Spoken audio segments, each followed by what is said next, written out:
सभी को नमस्ते। मंत्रोच्चारण। ओम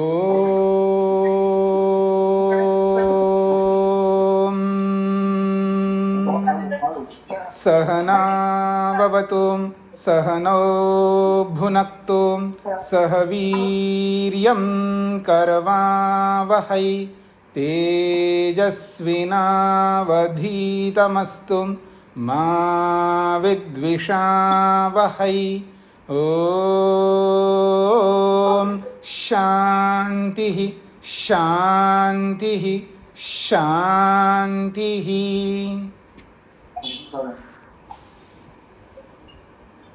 आप में से कौन महानुभाव है जो ये ध्यान नहीं रखते हैं कि जुड़ने के बाद अपने माइक को बंद करना चाहिए?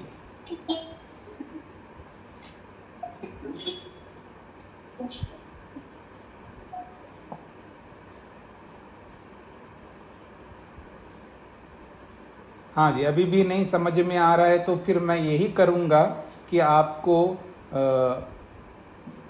हटा दूंगा आपको, यानी यहाँ से आज के दिन आप नहीं पढ़ पाएंगे, ऐसा करूँगा फिर मैं।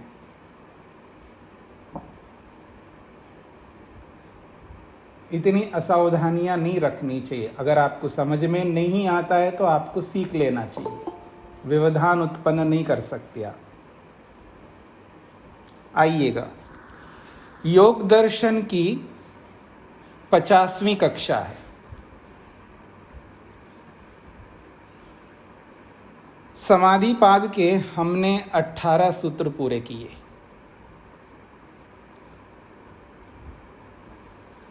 उन्नीसवां सूत्र पढ़ना है, उसकी भूमिका है। 18वें सूत्र में असंप्रज्ञात समाधि की परिभाषा आपके सामने आई है। अब इस असंप्रज्ञात समाधि को प्राप्त कराने वालों के प्रकार बताया जा रहा है। असंप्रज्ञात समाधि का कोई भेद नहीं है, केवल एकमात्र असंप्रज्ञात समाधि है। पुनः आप समझ लीजिएगा, जैसे संप्रज्ञात समाधि के 4 भेद हैं, ऐसे असंप्रज्ञात समाधि के कोई भेद नहीं है। भेद इसलिए नहीं है क्योंकि एक ही तत्व है, परमात्मा, जो हमारा अंतिम गंतव्य स्थान है और अंतिम पुरुषार्थ है, और केवल मात्र उसमें ईश्वर का दर्शन करना बाकी है। संप्रज्ञात समाधि में समस्त जड़ और चेतन को हमने समझ लिया। समस्त जड़ का मतलब है संसार और संसार का कारण और स्वयं जीवात्मा। अपने आप का दर्शन किया, इसका सीधा अर्थ है सभी जीवात्मा हैं मेरी जैसी हैं। बस इतना समझ लीजिएगा तो हो गया। अब केवल बचा केवल परमात्मा है। अब केवल परमात्मा है तो वो असंप्रज्ञात समाधि के कोई भेद नहीं है, परंतु उस असंप्रज्ञात समाधि को प्राप्त कराने वाले लोगों में भेद है। दोनों में अंतर आ रहा है पकड़ में, तो देख लीजिएगा। तो उस असंप्रज्ञात समाधि को प्राप्त करने वाले, उस असंप्रज्ञात समाधि को लगाने वाले जो योगी है, योगाभ्यासी है, उनके भेद बताएंगे। वो किस तरह उस असंप्रज्ञात समाधि को प्राप्त कर सकते हैं, उसके भेद बताए जा रहे हैं। स खलु अयम द्विविधा, वो जो असंप्रज्ञात समाधि है, उस असंप्रज्ञात समाधि को 2 प्रकार से प्राप्त किया जा सकता है। भूमिका पढ़ रहा हूं मैं। स खलु अयम द्विविधा, वह ये जो असंप्रज्ञात समाधि है वो 2 प्रकार से, यानी 2 उपायों से उस असंप्रज्ञात समाधि को प्राप्त किया जा सकता है। वो कौन उपाय है 2? तो कहते हैं उपाय प्रत्ययो भव प्रत्ययश्च। एक उपाय प्रत्यय और एक भव प्रत्यय, ये 2 उपायों के माध्यम से उस असंप्रज्ञात समाधि को प्राप्त करते हैं। तो ये जो 2 उपाय हैं, ये साधकों के भेद है। यहाँ पर उपाय प्रत्यय वाले साधक कैसे होते हैं? जो असंप्रज्ञात समाधि को सिद्ध करने वाले हैं। और भव प्रत्यय नामक साधक कैसे होते हैं उसकी चर्चा आप आगे करेंगे। तो स खलु अयम द्विविधा, वह यह असंप्रज्ञा समाधि दो प्रकार की, ऐसा नहीं, वह यह असंप्रज्ञा समाधि को दो प्रकार से प्राप्त किया जा सकता है। एक उपाय नामक, उपाय प्रत्यय, प्रत्यय का मतलब है ज्ञान, उपाय ज्ञान से, उपाय प्रत्यय से, और एक भव प्रत्यय से। भव प्रत्यय, उपाय प्रत्यय, प्रत्यय का अर्थ होता है ज्ञान, तो उपाय ज्ञान वाले और भव ज्ञान से दो प्रकार के ये ज्ञान हैं। इन दो प्रकार के ज्ञानों के आधार पर असंप्रज्ञात समाधि को प्राप्त किया जाता है। और इन दोनों में पहले भव प्रत्यय को बताएंगे।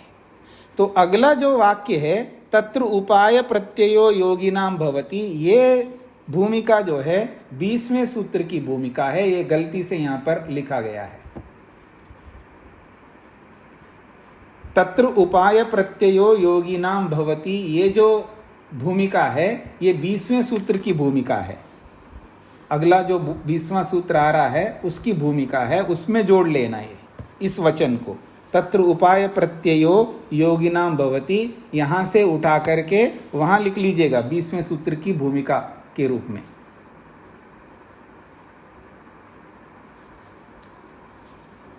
सबको समझ में आ गया होगा।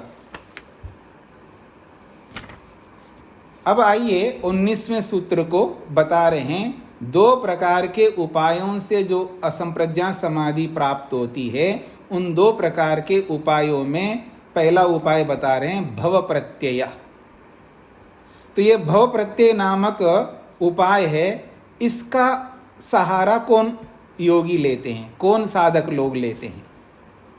भव प्रत्यय नामक उपाय का सहारा कौन लेते हैं, इसको समझना है। तो भव प्रत्ययो विदेह प्रकृति लयानाम, एक विदेह नामक योगी और एक प्रकृति लय नामक योगी, ये दो प्रकार के योगी होते हैं। विदेह नामक योगी और प्रकृति लय नामक योगी, और ये दोनों प्रकार के लोग भव प्रत्यय नामक उपाय को अपनाते हैं।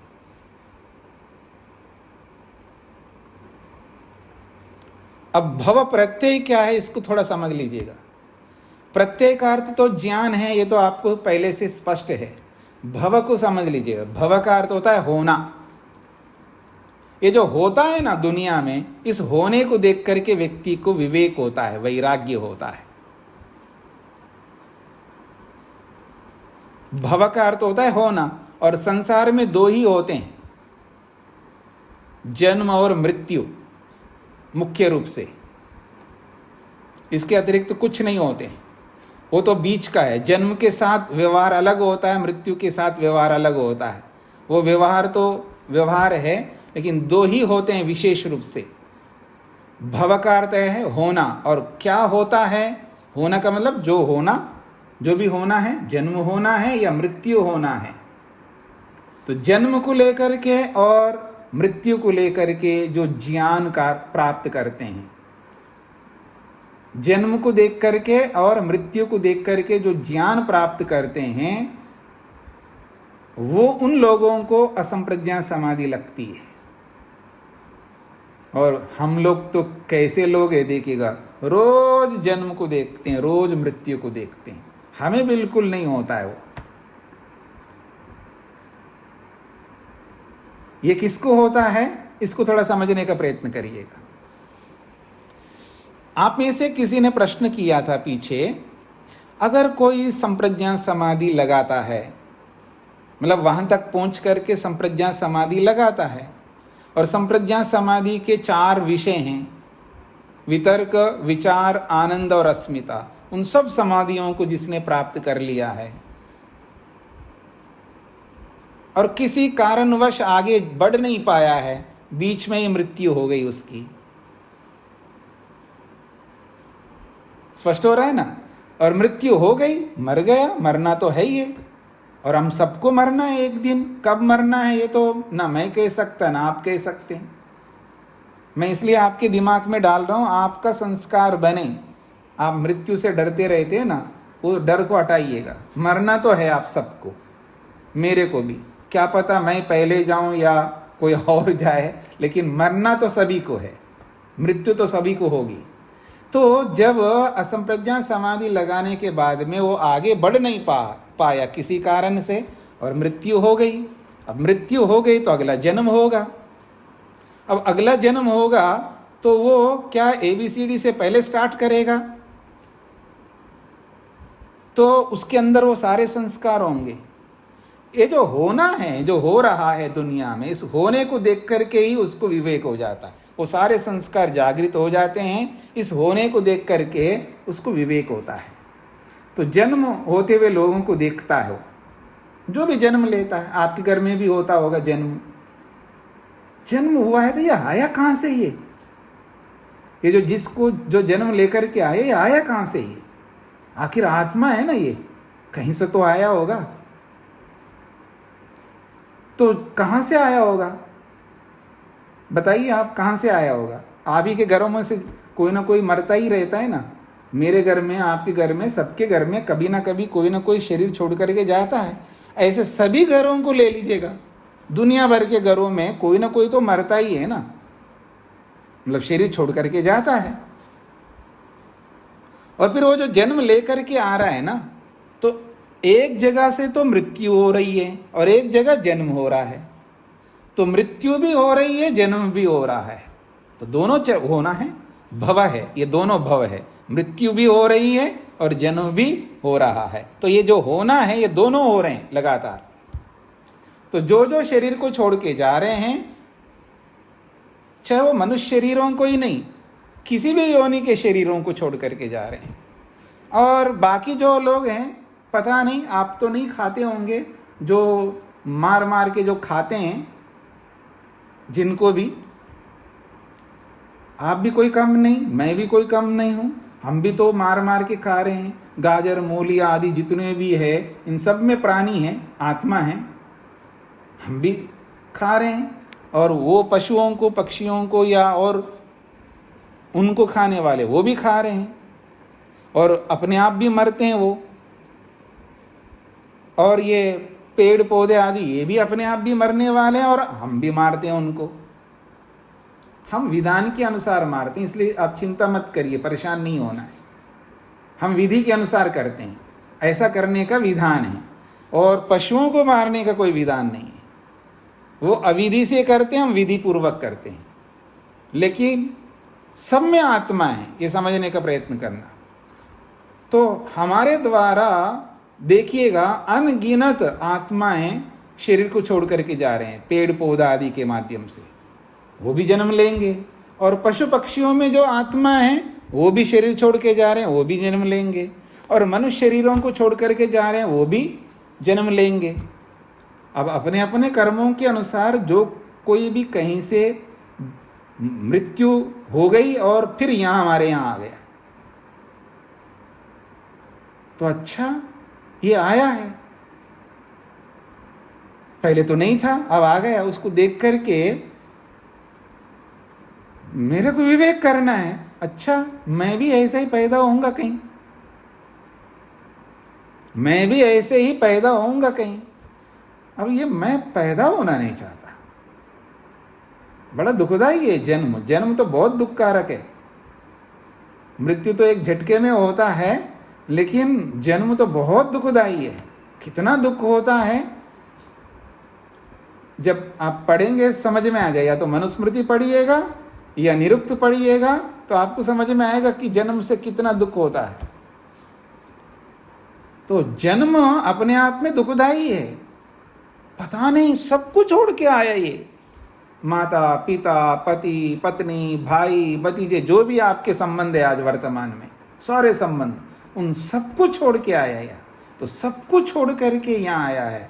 वो तो उनको छोड़ दिया, यहाँ हमारे पास आकर के हमारे साथ इसका नाता हो गया। उसको विवेक होता है। भव जो होता है, उसको देख करके जितने भी उत्पन्न होते हैं, केवल मनुष्य नहीं, और भी पशु पक्षी आदि जो भी उत्पन्न हो रहे हैं, जिनका भी जन्म हो रहा है, उन सबको देख करके उसको विवेक होता है, ऐसा ही मेरा जन्म होगा। कभी मनुष्य शरीर में आऊँगा, कभी पशु में, कभी कुत्ते में, कभी गधे में, सभी पता नहीं किस किस योनि में मेरा जन्म होगा। ये सारे जन्मों को देखता है वो, तो उसको विवेक होता है। किसको? जो पीछे संप्रज्ञा समाधि तक जो पहुंच चुका है उस व्यक्ति को भव इस होने को देख करके विवेक उत्पन्न करता है, और फिर विदेह बन जाता है। विदेह का मतलब होता है शरीर में रहता हुआ भी अपने आप को शरीर से बिल्कुल अलग समझता है, जो हम नहीं समझते। देह कहते हैं शरीर को, देह कहते हैं शरीर को, और विदेह कहते हैं शरीर में रहते हुए भी शरीर से अपने आप को अलग मानना, ये विदेह कहलाता है। शरीर में रहते हुए मैं शरीर से अलग हूं, ये अनुभूति निरंतर बनाए रखना, ये बहुत बड़ी बात है। तो शरीर में रहते हुए भी शरीर से मैं अलग हूं, ये जब अनुभूति रखता है तो शरीर में कुछ भी होता है तो उसको कोई दुख नहीं होता। उसको पता है ये तो शरीर में हो रहा है, मुझ आत्मा को कुछ नहीं हो रहा है, उसको दुख नहीं होता है, उसको कष्ट नहीं होता है।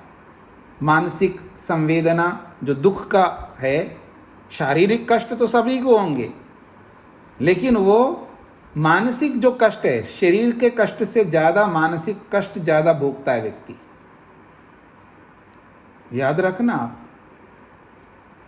जो घर में कोई बीमार हो उसको लेकर के घर वाले भी बहुत दुखी रहते हैं, और जिसको रोग है वो भी बहुत दुखी रहता है। उस रोग के कष्ट से ज्यादा कष्ट उसको मन से होता है, मानसिक कष्ट होता है। भयंकर दुखी रहते हैं लोग। जिनको विवेक होता है वो तो एक लेश मात्र भी दुख ना रहे, मस्त रहेंगे, प्रसन्न रहेंगे, शांत रहेंगे, धैर्य से युक्त रहेंगे, उनको सब पता रहता है। ये विदेह स्वभाव रखने वालों में होता है ऐसा, उनको कोई दुख नहीं होता है, कष्ट नहीं होता है। शरीर में चाहे बड़े से बड़े असाध्य रोग आ जाए या कैसे भी रोग आ जाए, कुछ भी होगा, उसको पता है शरीर में हो रहा है, शरीर में तो होंगे ही, मेरे को नहीं होंगे तो किसी और को होते हैं, होते ही रहते हैं। उसको पूरा विवेक रहता है, इसलिए शरीर में रहते हुए अपने आप को शरीर से अलग मानता है। यह है विदेह।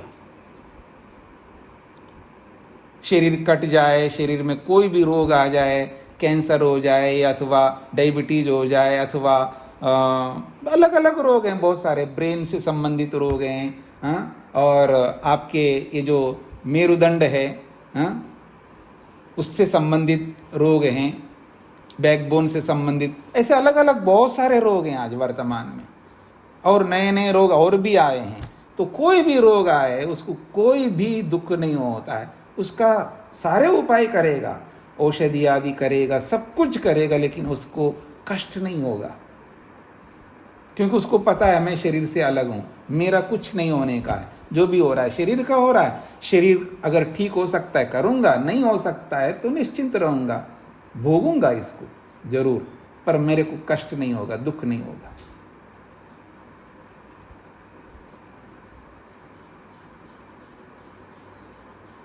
तो ये है शरीर में रहते हुए भी शरीर से अपने आप को अलग मानना।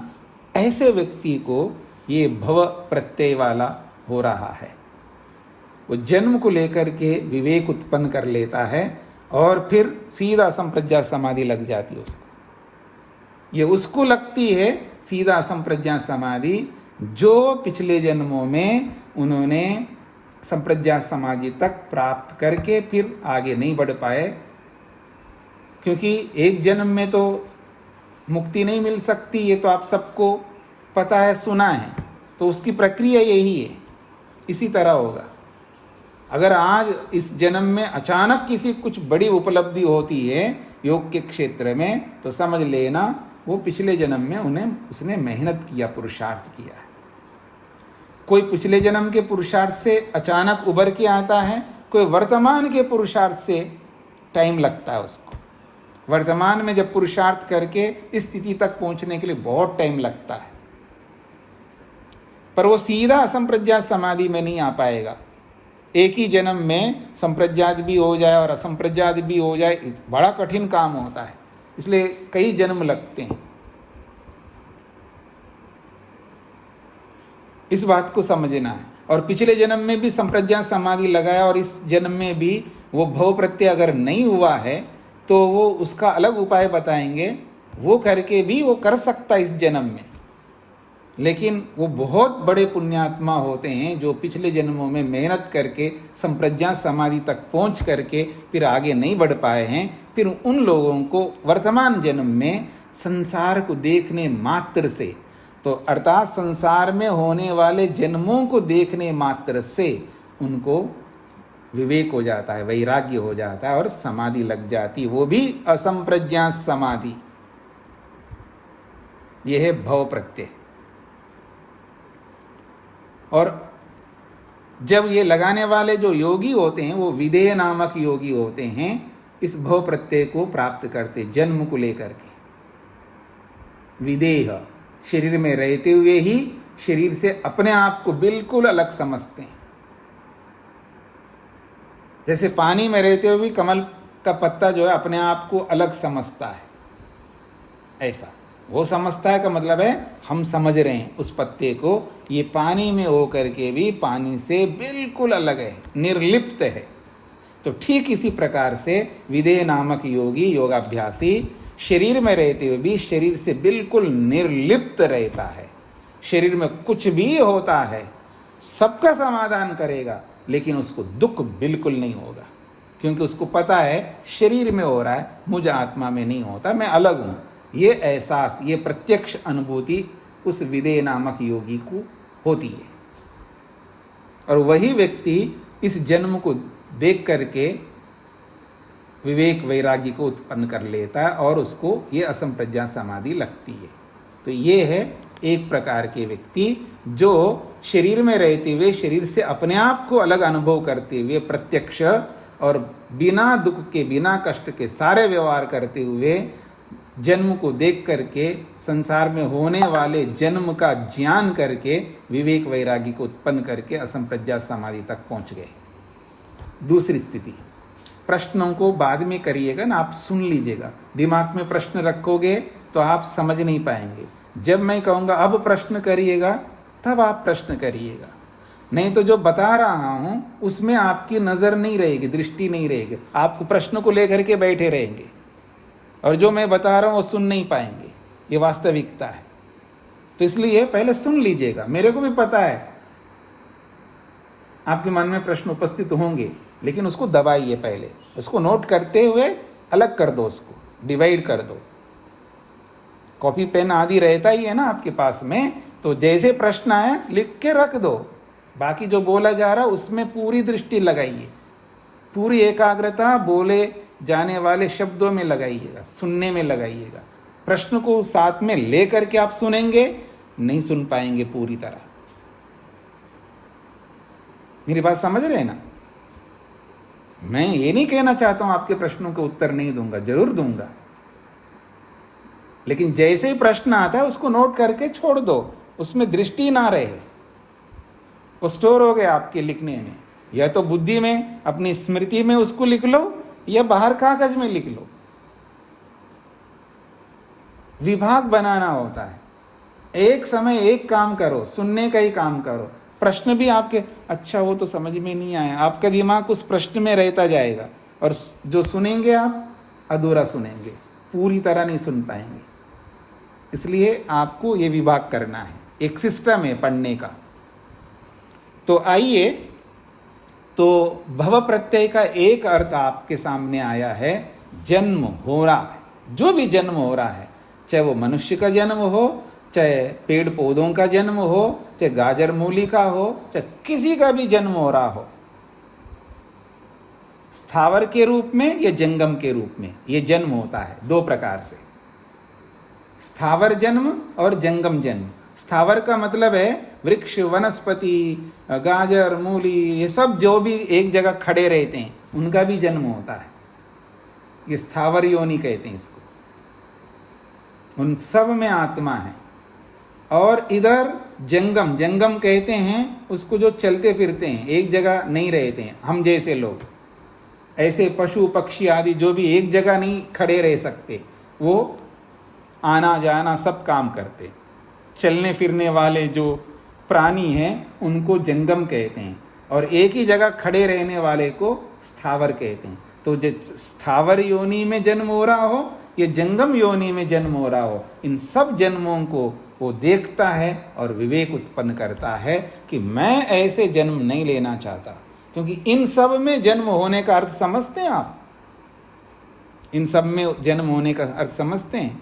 एक बार कुत्ता बनो, एक बार गधा बनो, एक बार सुअर बनो, गिनिएगा आप। जो गिनते हो ना आप लोग, 84 लाख योनि ऐसा बोलते हैं। हमें नहीं पता है, शास्त्र में कहीं नहीं मिला है, लेकिन ठीक है, उस कहावत को, उस उक्ति को हम मान भी लेते हैं। तो 84 लाख योनि समझते हैं कितने होते हैं? 84 लाख योनियां कितने होते हैं ये समझ में आता है? कितना टाइम लगता है इस सब में जाकर के आने में, ये समझ में आता है आपको? नहीं आता है। कल्पना करो, गणित लगाइए। अब आपको गणित लगाना यहाँ लगाइए। नोटों की गणना जो है वो आपको यहाँ तक नहीं पहुँचा सकती है। नोटों की गणना आपको यहाँ तक नहीं पहुँचा सकती। आपको गणना ही करना है। ऐसी ऐसी गणना है जिनको करने से हमें विवेक होता है, वो गणना हमको करनी चाहिए।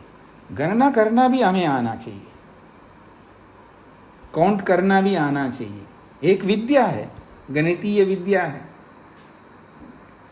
अब आप गणना करिएगा एक एक योनि में, वहाँ आप संभावना के तौर पर भी करिएगा। गणित विद्या दो प्रकार की होती है ना। जो स्पेस साइंस होता है उसमें भी गणित होता है, वहाँ भी गणना भी होती है। दूरियों को नापते हैं, कोई एज इट इज़ थोड़ा नापते वो संभावना के तौर पर लगभग ऐसा होता है। वो लगभग लाखों करोड़ों का अंतर लगभग होता है वो दूरियों में, पर है तो गणना है वो। तो ऐसे ही आप, इतनी सारी योनियां हैं कि इस योनि में मैं जाऊंगा तो कितना समय रह सकता हूँ इस योनि में। वो कौन सी योनि है? गाय की योनि है, इसमें इतने साल जीता होता है। कुत्ते की योनि में इतने साल जीना होता है। सांप की योनि में इतने साल जीना होता है। मच्छर की योनि में एक दिन जीना होता है, कितने दिन जीना होता है। प्राणी विज्ञान, जन्मों को समझने का प्रयत्न करिएगा। तो गणना करिएगा, देखते हैं आप कितना गणना कर सकते हैं, कितने नोटों को आप गिनते हो। अब वो सारा जो आपका अनुभव जो है इसमें लगाइएगा। तो गणना तो करनी है, सबको करना है। मुक्ति इतनी सरल नहीं है आपके सिर पर हाथ रख दिया तो आपको मुक्ति हो जाए। आपको, मेरे को, सबको वही सारे काम करने होंगे जो ऋषियों ने किए हैं, जो महापुरुषों ने किए हैं, जो इस स्थिति को प्राप्त किए लोगों ने जो किया है, वही सारे काम हमको करना है। कोई शॉर्टकट नहीं है, याद रखना। इसमें कोई विकल्प नहीं है, एक ही रास्ता है, एक जैसा ही जाना पड़ेगा हमको। चाहे इससे जाओ चाहे उससे जाओ। विकल्प दिए, जो विकल्प यहाँ दिए, इन्हीं विकल्पों में हमको रहना है। इससे बाहर कोई आपका अपना खुद का वैयक्तिक कोई मार्ग नहीं है। यही मार्ग है, जितने मार्ग है वो सब बताए हैं यहाँ पर। तो ये समझने का प्रयत्न करिएगा। मैं कोई आपको डरा नहीं रहा हूँ, वो वास्तविकता आपके सामने रख रहा हूँ, आपको ये समझना है। जब आप ये कहते हो कि हाँ जी हमें भी मुक्ति चाहिए, इसलिए तो हम इस आध्यात्मिक मार्ग को अपनाया है, तो इसके लिए तैयार हो जाइए, गणना करिएगा। तो जन्म को देख करके व्यक्ति को विवेक हो रहा है, विदेय नामक योगी को हो रहा है। ये भव प्रत्यय नामक उपाय है। इस उपाय के माध्यम से असंप्रज्ञात समाधि को प्राप्त करता है। अब दूसरा है भव प्रत्यय। वो भी भव प्रत्यय, वो भी होना है। वो क्या होना है? मृत्यु, समाप्त होना, मृत्यु होना है। ये भी मृत्यु होती रहती है, ये भी होना है। मृत्यु होती रहती है। आस पड़ोस में, अगल बगल में, इधर उधर कोई ना कोई मृत्यु होती ही है। वो नहीं है तो मच्छर, मक्खी, पशु, पक्षी, कोई ना कोई मृत्यु हम देखते ही हैं। तो ये सारे मृत्युओं को समझना है। तो ये वो योगी है, वो प्रकार के योगी है जो मृत्यु को देख करके विवेक उत्पन्न करते हैं। भव प्रत्यय का मतलब है होना। होना क्या होना है? मृत्यु भी होना है, वो भी हो रही है। तो मृत्यु को देख करके विवेक होता है। जिसकी भी मृत्यु हो रही है उसको देखता है वो, उसकी दृष्टि मृत्यु पर जाती है और उसकी मृत्यु दूसरों को मरते हुए देख करके अपने ऊपर भी जाती है, मेरी भी मृत्यु होगी, सुनिश्चित है। और उससे उसको डर लगता है और उसी डर से विवेक हो जाता है, वैराग्य होता है। और हम रोज देखते हैं, रोज का मतलब सुनते हैं, देखते हैं, लेकिन हम तो ठस से मस नहीं होते हम लोग। इसीलिए लोग मोटी भाषा में बोलते हैं हम लोग चिकने घड़े हैं, चिकने घड़े हैं, एकदम एकदम ऐसे हैं जैसे बोला जाता है। हमें कोई परवाह नहीं है मृत्यु को देख करके, हमें कोई विवेक उत्पन्न नहीं करना है। 1% भी विवेक उत्पन्न नहीं करना है। बस जो भी करते हैं वो बस स्मशान तक करते हैं, उसके बाद में उसको घर में नहीं आने देते, व्यवहार में आने नहीं देते, बस स्मशान तक ही रखते उसको। मृत्यु के उस विवेक को उस स्मशान तक ही रखते हम लोग, या सत्संग तक रखते हैं। अभी जो हम सुन रहे हैं ना इन सब बातों को, इतने तक सीमित रखेंगे। ये क्लोज हो जाए या बंद हो जाए, उसके बाद फिर वो जो भी आपका सुबह से लेकर शाम तक का व्यवहार होता है उसमें ये काम नहीं आएगा। ऐसा रखते हैं आप, इसमें बड़ा ध्यान देते हैं हम लोग। तो ये वो स्थिति है, ये जो भव, ये जो होना है, ये होना जो मृत्यु जो हो रही है, ये भी हो रही है, लगातार हो रही है। जैसे लगातार जन्म हो रहा है तो लगातार मृत्यु हो रही है, आप सबको पता है अच्छी तरह। पर उस पते को पते के रूप में मत रखिएगा, इसको थोड़ा सा आगे बढ़ाइए उसको। तो ये जो मृत्यु हो रही है उसको देख करके विवेक उत्पन्न करते हैं लोग। कौन से योगी लोग? प्रकृति लय नामक योगी लोग। प्रकृति लय का अर्थ होता है जो भी वस्तु है उसको समाप्त करना है, या वो समाप्त होती है तो उसको समाप्त होते हुए देखते हैं। ये प्रकृति लय का मतलब है सारे कार्य जगत, संपूर्ण ब्रह्मांड जो कार्य के रूप में दिख रहा है, वर्तमान है, वर्तमान सृष्टि को प्रलय में पहुंचा करके देखते हैं वो। उनकी नजर कैसी होती है, आप मेरी ओर देखिए एक बार। उनकी नजर ऐसी होती है, अगर मैं किसी वस्तु को देख रहा हूं, मान लो आप भी एक वस्तु है, एक पदार्थ है, तो मैं आपको देखूंगा तो आपको देख करके आकर्षित हो सकता हूं। एक उदाहरण दे रहा हूं, मैं आपको देख करके आकर्षित हो सकता हूं, क्योंकि मैं आपको कैसे देख रहा हूं? एक इकाई के रूप में देख रहा हूं, एक वस्तु के रूप में देख रहा हूं। इकाई समझते हैं ना आप लोग? इकाई, एक चीज। आप एक हो ना, आप अनेक नहीं, एक हो। तो आपको इकाई के रूप में अगर देखूंगा तो आकर्षण तो होगा ही। आपके रूप से आकर्षण हो सकता है, मेरे का मतलब किसी की बात कर रहा हूं, एक उदाहरण दे रहा हूं। जब किसी व्यक्ति किसी व्यक्ति को देखता है, एक इकाई को देखता है, पति जब पत्नी को देखता है, या पत्नी जब पति को देखती है, या कोई भी किसी को भी देखते हैं, तो जब किसी के रूप को देखते हैं वहां एक इकाई के रूप में, एक वस्तु के रूप में देखा जाता है, तब वो आकर्षित होता है व्यक्ति। और ये जो प्रकृति लय योगी है वो ऐसे नहीं देखते हैं आपको। आपको कैसे देखते हैं? आप जैसे घड़े को हम घड़े के रूप में देखते हैं ना, घड़े को हम कैसे देखते हैं? घड़े के रूप में देखते हैं। और वही ये प्रकृति लय योगी देखता है उस घड़े को, तो उसको मिट्टी के रूप में देखता है। स्पष्ट हो रहा है? प्रकृति लय योगी जब घड़े को देखता है तो वो उसको मिट्टी के रूप में देखता है, वो इकाई के रूप में नहीं देखता है, उसको मिट्टी के कणों के रूप में देखता है। और कण जो है आकर्षित नहीं कर सकते किसी को।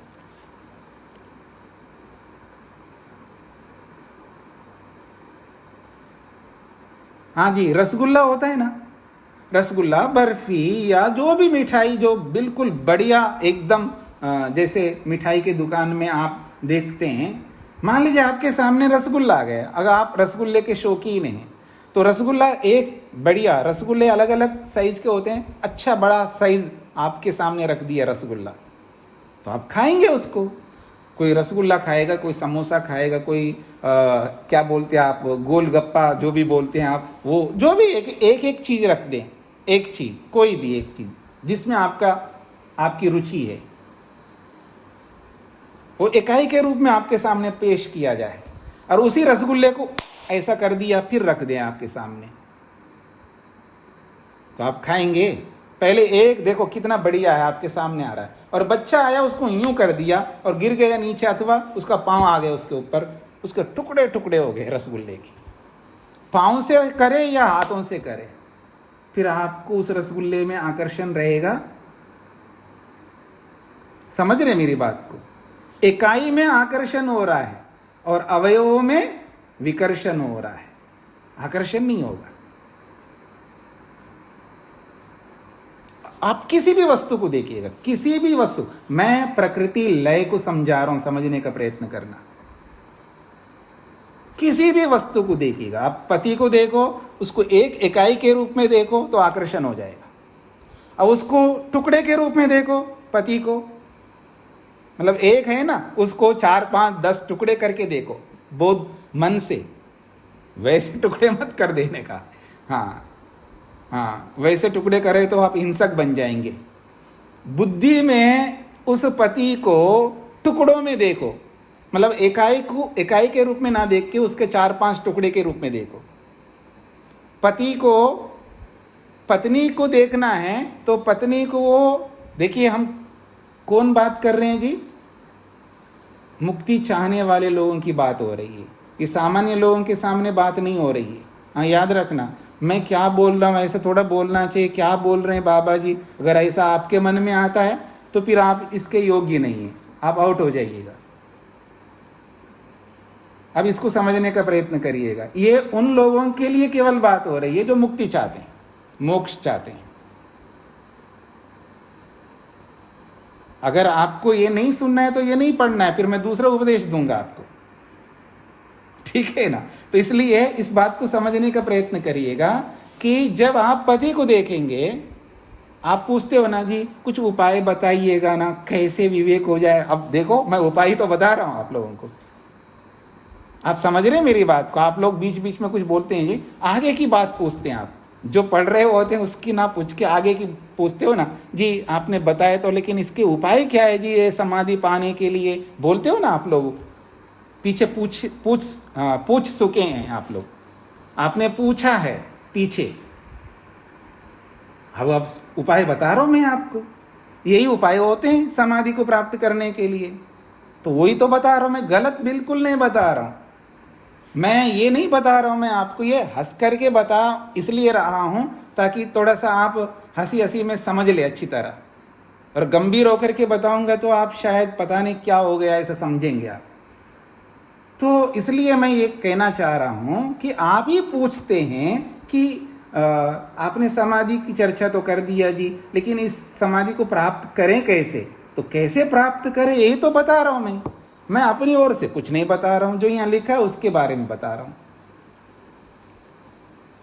पुस्तक में ही लिखा है, लेकिन आपको नहीं दिख रहा है ये जो लिखा हुआ है, लेकिन मेरे को दिखाई दे रहा है। प्रकृति लय में ये दिखाई दे रहा है, प्रकृति लय का ये अर्थ है। विद्यार्थी को नहीं दिखाई देता है ना, वो अध्यापक को दिखाई देता है, जो पढ़ाता है, जो अध्यापक, उसको दिखाई देता है क्या पढ़ाना है। तो ये जो प्रकृति लय का अर्थ है कि हर इकाई को प्रकृति में लीन करना, बुद्धि से हर इकाई को प्रकृति में लीन करके देखना। आपको इकाई के रूप में देखना ही नहीं है, जो भी वस्तु आपके सामने, चाहे वो पति आए, पत्नी आए, बेटा आए, बेटी आए, या धन आया या कपड़े आया, जो कुछ भी वस्तु आपके सामने आती है उसको इकाई के रूप में नहीं देखना, उसको अवयवों के रूप में देखना।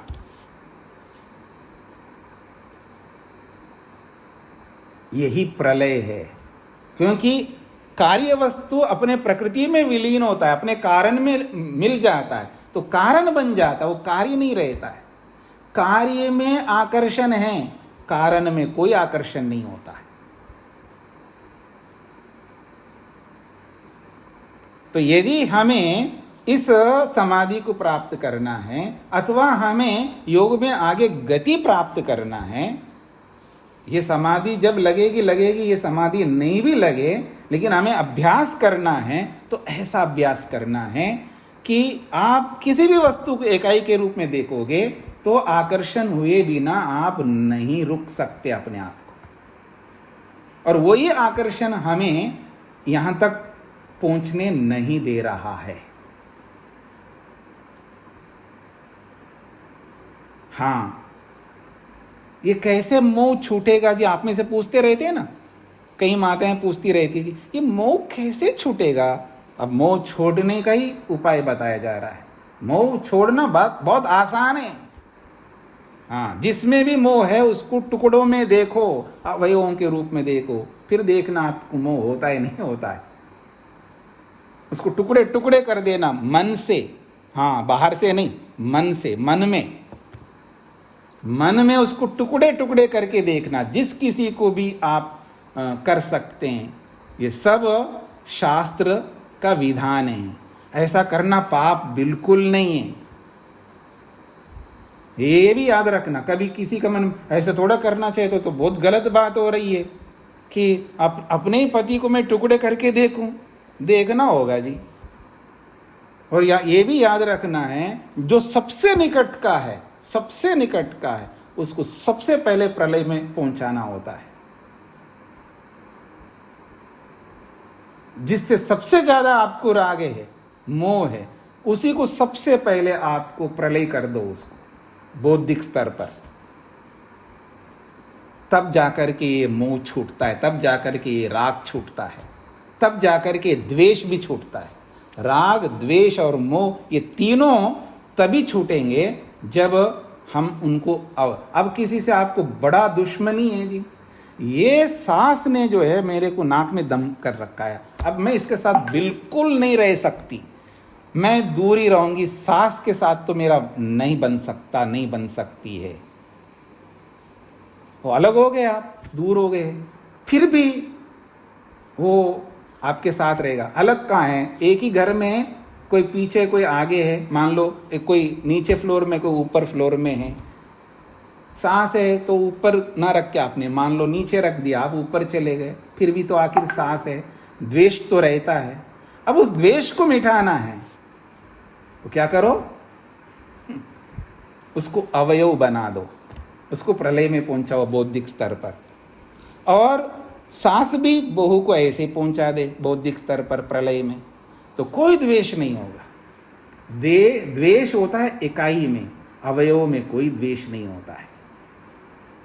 मैं मृत्यु को समझा रहा हूं। जब जिस किसी को मृत्यु होना होता है, यानी जब उसको फांसी दी जाएगी, तो आज मेरे को फांसी दी जाएगी ऐसा उसको पता लग जाए, तो उसके मन में जो भी गिलवा शिकवा जो भी होते हैं सब समाप्त होता है। अब क्या करूंगा, मैं तो मरूंगा, अभी कुछ घंटों में मरने वाला हूं।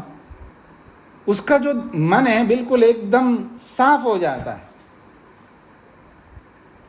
मैं उस व्यक्ति की बात कर रहा हूं जो ग्लानि उत्पन्न करने वाला, मैं आतंकवादी की बात नहीं कर रहा हूं, टेररिस्ट की बात नहीं कर रहा हूं, मैं उस व्यक्ति की बात कर रहा हूं किसी गलती के कारण से गया जेल में, आवेश आया और मार दिया, पति को मार दिया, कोई पत्नी को मार दिया, कोई माँ को मार दिया, कोई पिता को मार दिया। ऐसे रोज घटनाएं कहीं ना कहीं होती रहती है। आवेश में आकर के बहुत गलत कदम उठाते हैं और जेल में बैठ जाते बेचारे। और फिर उनको कहीं मान लो फांसी सुना दें, और जिस दिन उनको फांसी होगी वो सारी बातें याद आ जाती, कितना गलत किया, देखो मैं मरने वाला हूँ। अब उसको किसी से कोई द्वेष नहीं होगा, ना किसी से कोई राग होगा, ना किसी से मोह होगा। उसको पता है 100% अब वो तो मरना ही है उसको। कुछ घंटों के बाद मेरे को फांसी दी जाएगी और इसमें कोई विकल्प, कोई ऑप्शन नहीं है। सारी अर्जियां बंद हो गई है, राष्ट्रपति का और किसी का जो भी अर्जियां देते हैं ना, सब बंद हैं, कोई रास्ता नहीं है बचने का। अब वो जो मरने वाला है, जिसकी मृत्यु हो रही होती है, होने वाली होती है, उसको ना राग होता है, ना द्वेष होता है, ना मोह होता है। वो किससे राग करेगा, किससे द्वेष करेगा, किससे मोह करेगा? तो जीना ही नहीं, उसको तो मरना है। तो जैसी वो स्थिति होती है, सेम वैसी स्थिति योगी की होती है। जितने भी इकाइयों को वो देख रहा होता है, उन सब इकाइयों को इकाइयों के रूप में नहीं देख रहा होता है, उनको अवयवों के रूप में देख रहा होता है। और ये प्रारंभ जो होता है उसके जीवन में ऐसा करना, वो अपने निकट से निकट के लोगों को वो ऐसा करता है। जब इस प्रक्रिया को हम लोग कर रहे थे पढ़ते समय विद्यार्थी काल में, हमारे गुरुजी अब तो नहीं रहे हैं, स्वामी सत्यपति जी महाराज, तो उन्होंने कहा कि आपको सबसे पहले अपने माँ को प्रलय में पहुंचाना होगा, पिता को पहुंचाना होगा, अपने निकट के जो भी आपके हैं सबको प्रलय में। हम तो बड़े परेशान, ये क्या कर रहे हैं, क्या बोल रहे हैं आप? तब तो हमको समझ में भी नहीं आता था। जैसे आज आप में से किसी लोगों को अंदर से समझ में नहीं आ रहा है, सुन तो रहे हैं लेकिन अंदर से समझ नहीं आ रहा है। मैं पूछूंगा समझ में आया तो हाँ आ रहा है ऐसा तो बोलोगे, लेकिन समझ में नहीं आ रहा है। हमको भी ऐसे ही समझ में नहीं आ रहा था, लेकिन हमने किया क्योंकि अब गुरुजी कह रहे हैं तो करना ही होगा। पता नहीं कितने महीनों तक, कितने सालों तक हमने ये प्रकृति लय का अभ्यास किया होगा, हम ही जानते हैं। तो कहने का अभिप्राय है, अपने निकट के लोगों को जब हम प्रलय में पहुंचा देते थे, बड़ा डर लगता था। माता पिता भाई बहन जो भी होते हैं सबको प्रलय में पहुंचाना बौद्धिक स्तर पर। और इतना ही नहीं, कोई भी कार्य वस्तु नहीं है मेरे सामने, सब प्रलय में पहुंच गया। जो वास्तविक प्रलय होता है, उस वास्तविक प्रलय को बुद्धि में देखना। ये जो साइंस फिक्शन के जो फिल्म होते हैं ना, पिक्चरें, समझते हैं ना आप लोग, अच्छी तरह समझते हैं। तो वो कैसी कल्पनाएं करते हैं वो लोग, उनकी कल्पनाएं तो आपको समझ में आती है ना। उनसे भी बड़ी कल्पना हमको करनी है। वो कुछ भी कल्पना नहीं है, वो 50 साल आगे की कल्पना करते हैं, 50 साल पीछे की कल्पना करते हैं, वो आगे की ज़्यादा कल्पना करते हैं। हाँ, आप ये भी याद रखना, ये जो साइंस फिक्शन के जितने भी सीरियल या पिक्चरें बनती हैं, वो आगे की ज़्यादा कल्पना करते हैं, आगे ग्रोथ करने की कल्पना करते हैं। वो ये कल्पना नहीं करते हैं कि पीछे कल्पना करके देखें, वो उनको भी भाएगा नहीं वो पीछे की कल्पना, वो आगे की कल्पना ही केवल मात्र करते हैं। और आपको ना आगे की कल्पना करना, आपको पीछे की कल्पना करना है, क्योंकि सब प्रलय में पहुंचाना है तो पीछे जाना है ना, आगे नहीं पहुंचना है हमको। आगे पहुंचने की चेष्टा करोगे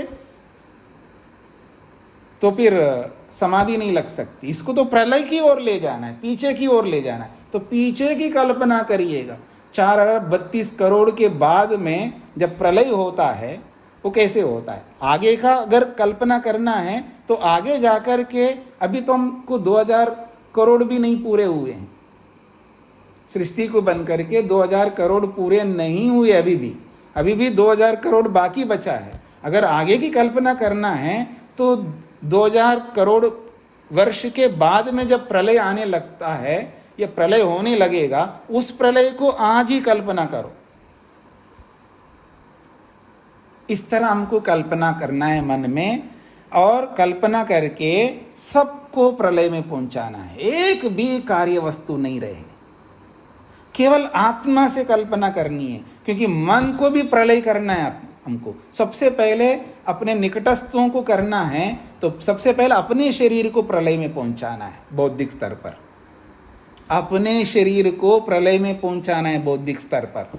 वो माता पिता से भी पहले मैं हूँ, मेरा अपना अहमियत ज़्यादा है ना, मैं जो हमारे को होता ना, मैं अहमस्मि, तो पहले अपने अहम को समाप्त करो। अपने शरीर को सबसे पहले हमें प्रलय में पहुंचाना होता है। शरीर कोई नहीं, हमारे साथ जो 18 तत्व जुड़े हुए हैं सूक्ष्म शरीर के रूप में, उन सब का प्रलय करना है। उसमें से मन भी आता है, उसका भी प्रलय करना है, सबको प्रलय करना है। न तो मेरा शरीर है, न मेरी इंद्रियां हैं, न मेरी ज्ञानेंद्रियां कर्मेंद्रियां हैं, न मेरे पास तन्मात्राएं हैं, न मेरे पास स्थूल शरीर है, न मेरे पास में मन है, न अहंकार है, न बुद्धि है, कुछ भी नहीं है। सब प्रलय में पहुंचा दिया। मैं केवल एक आत्मा के रूप में विराजमान हूं। ऐसे कल्पना करना है, ऐसे करना है। तो सबसे पहले अपने शरीर को भस्म करने का है। इसकी भी एक प्रक्रिया है। प्रलय अवस्था कैसे बनानी होती है उसकी भी एक प्रक्रिया है। उसको बाद में कभी बताऊंगा। अभी संक्षेप से मैं आपके सामने बता रहा हूं कि सबसे पहले अपने आप को भस्म करके प्रलय में पहुंचाना है, कारणों में विलीन करना है बौद्धिक स्तर पर। फिर अपने निकट के लोगों को करना, फिर दूर के लोगों को, फिर ऐसा करते करते मनुष्य मात्र का प्रलय करना है, फिर पशु पक्षी आदि का सबका प्रलय करना है, फिर स्थावर योनि का प्रलय करना है, फिर सूर्य चंद्र नक्षत्र जो भी दिखाई दे रहे हैं इनका प्रलय करना है। और इनका प्रलय करते करते करते करते फिर वो उनके कारण, फिर उनके कारण, फिर उनके कारण, वो सब आते जाएंगे। सबका प्रलय करते करते करते सत्वर स्तंभ तक पहुंचना है। तो इन सबका प्रलय करके हमको यही भव प्रत्यय है ऐसा करना, क्योंकि ये सब होना है, ये सब होना है, ये सब प्रलय में पहुंचना है। इन सबको ये सब होना है। उनको पहले से ही हम बौद्धिक स्तर पर प्रलय करके देखते हैं, तब कोई भी कार्य वस्तु नहीं होती हमारे सामने, कोई स्मृति नहीं रहती है हमारे सामने, क्योंकि स्मृति को रखने वाला मन ही नहीं है। न स्मृति है, न वृत्ति है, न कोई वस्तु है, कुछ भी नहीं है, केवल मैं आत्मा हूं। तब देखना कितना डर होता है। आप कल्पना करके देखिएगा कि आप जिस शहर में रहते हैं उस शहर में केवल मात्र आप अकेले हैं, कोई नहीं है, न पशु न पक्षी, कोई भी आपको, सबको हटा दिया हमने और केवल आपको अकेले को रखा है। हाँ, बस बिल्डिंग जो भी हो सब है। आदमी और पशु पक्षी आदि प्राणी मात्र को हटा दिया, स्थावर योनि को वैसा का वैसा रखा है। और आपके द्वारा क्रिएटेड जो भी मकान आदि है, गाड़ी बंगला आदि, सबको वैसा का वैसा रखा है, सब वैसे के वैसे हैं। लेकिन कोई भी प्राणी आप नहीं देख सकते, कोई भी मनुष्य को आप नहीं देख सकते, केवल मात्र आप मनुष्य हो। फिर देखना आपको कितना डर लगेगा, क्योंकि व्यवहार ही नहीं कर सकते किसी से, आप अकेले हैं बस। उस शहर में केवल मात्र आप अकेले हो, कोई प्राणी नहीं है, कोई मनुष्य नहीं है। क्या करोगे आप? कितना डर लगेगा। ये स्थिति, यहां तो कोई वस्तु ही नहीं है हमारे सामने, सब प्रलय में पहुंचा दिया। कितना डर लगता है, बहुत डर लगता है। और जब डर लगता है तो हम भागते हैं ना किसी सहारा के लिए जो हमारी रक्षा कर सके। किसके पास जाओगे? ना माँ है, ना पिता है, ना पति है, ना पत्नी है, ना कोई नहीं है, सबको हमने प्रलय कर दिया है। कोई भी नजर नहीं आएगा आपको, केवल नजर आए तो केवल भगवान आएगा, सीधा उसका दर्शन हो जाता है। ये है प्रकृति लय। और ये प्रकृति लय किस माध्यम से हो रहा है? भव प्रत्यय। ये जो हो रहा है, ये जो मृत्यु हो रही है, सबको समाप्त करते जाना है, सबको मृत्यु में पहुंचाना है।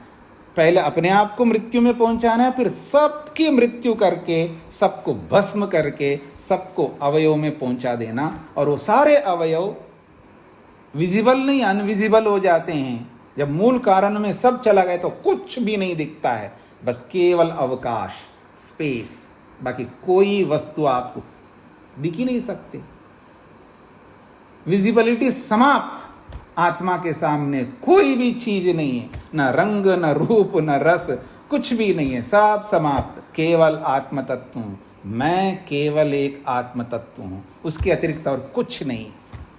तब बड़ा डर लगता है आत्मा को, तब वो सहारा ढूंढता है।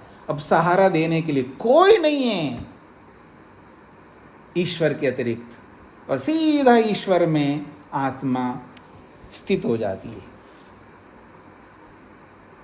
आपने तीसरे सूत्र में पढ़ा था ना, तीसरे सूत्र में क्या पढ़ा है? तदा द्रष्टुः स्वरूपे अवस्थानम। उस दृष्टा रूपी परमात्मा में आत्मा अवस्थित होता है, ये वो स्थिति है। यहां पर ऐसी स्थिति को प्राप्त करने के लिए हमें कितना मेहनत करना होगा, अब आप कल्पना करिएगा। मैंने आपके सामने सूत्र को खोल के बताने का प्रयास किया है, अभी इसका भाष्य बाकी है। तो इसको समझ लीजिएगा कि प्रलय, अभी कोई प्रश्न नहीं करना, आप प्रलय को समझ लो और जन्म को समझ लो, प्रश्न बाद में कर लेना। पहले इनको समझने का प्रयत्न करना कि ये जो एक तो प्रलय करके इस समाधि को प्राप्त कर सकते, ये जन्म को देख करके, जन्म से विवेक उत्पन्न करके, दो प्रक्रिया बताए।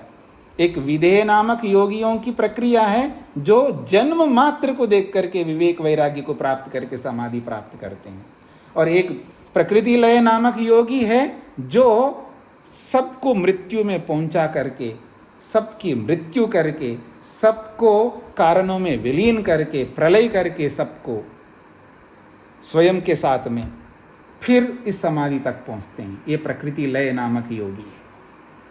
तो ये दो प्रकार के योगी इस भव प्रत्यय नामक उपाय को अपना करके असंप्रज्ञात समाधि में पहुंचते हैं।